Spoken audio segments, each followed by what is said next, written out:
শিক্ষণীয় একটি গল্প বলি আপনাদের।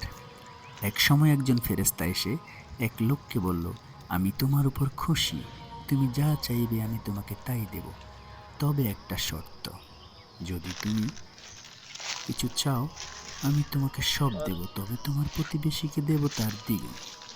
লোকটা বলল, আমি একটা রোলেক্স ঘড়ি চাই।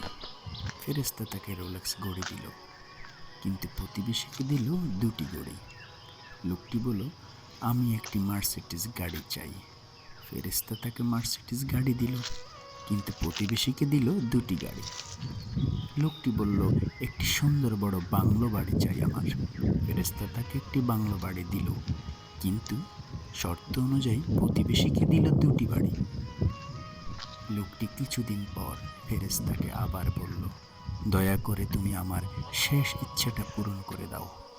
ফেরেশতা বলল, কি সেটা? সে বলল, তুমি আমার একটি চোখ নষ্ট করে দাও, যাতে ওই চোখে আমি কিছুই না দেখতে পাই। চিন্তা করেন, সে তার নিজের চেয়েও প্রতিবেশীকে নিয়েই বেশি ব্যস্ত। তার জীবন সহজ কি জটিল সেটা সে ভাবছেই না। সে প্রাচুর্যে কি দারিদ্রতায় আছে, যাই থাকুক না কেন, সে বেশি চিন্তিত তার প্রতিবেশীর ভালো খারাপ নিয়ে।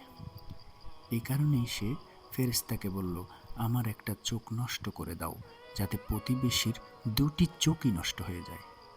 এভাবে আমরা প্রতিবেশী কেন্দ্রিক নিজের সুখ নিয়ে ভাবি না।